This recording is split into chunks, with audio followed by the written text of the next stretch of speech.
Trump to help Ukraine expand to Black Sea after Russia warns of threats. Washington announced it will provide additional defense to Ukraine after NATO pushed ahead with plans to help the nation expand its presence in the Black Sea. Supreme Allied Commander Europe of NATO Allied Command Operations General Curtis Scaphirati told the U.S. Senate Armed Services Committee of Plans that Donald Trump was keen to provide Ukraine a helping hand to defend its sovereignty.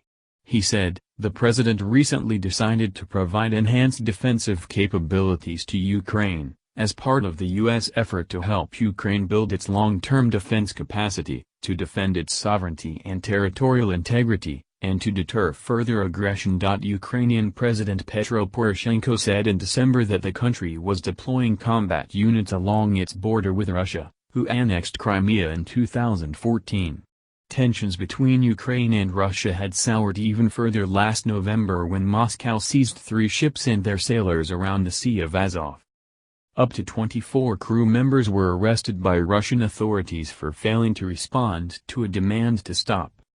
This triggered a martial law in several Ukrainian regions located near the Russian border and along the coast of the Black Sea and the Sea of Azov, which remained in place for 30 days.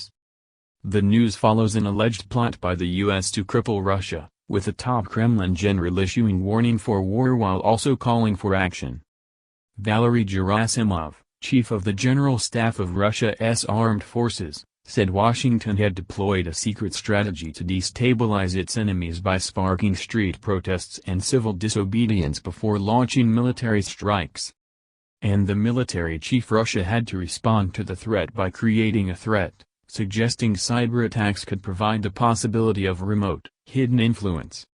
In his annual speech about Russia's military strategy to Kremlin defense chiefs he said, "Information technologies are becoming some of the most promising weapons."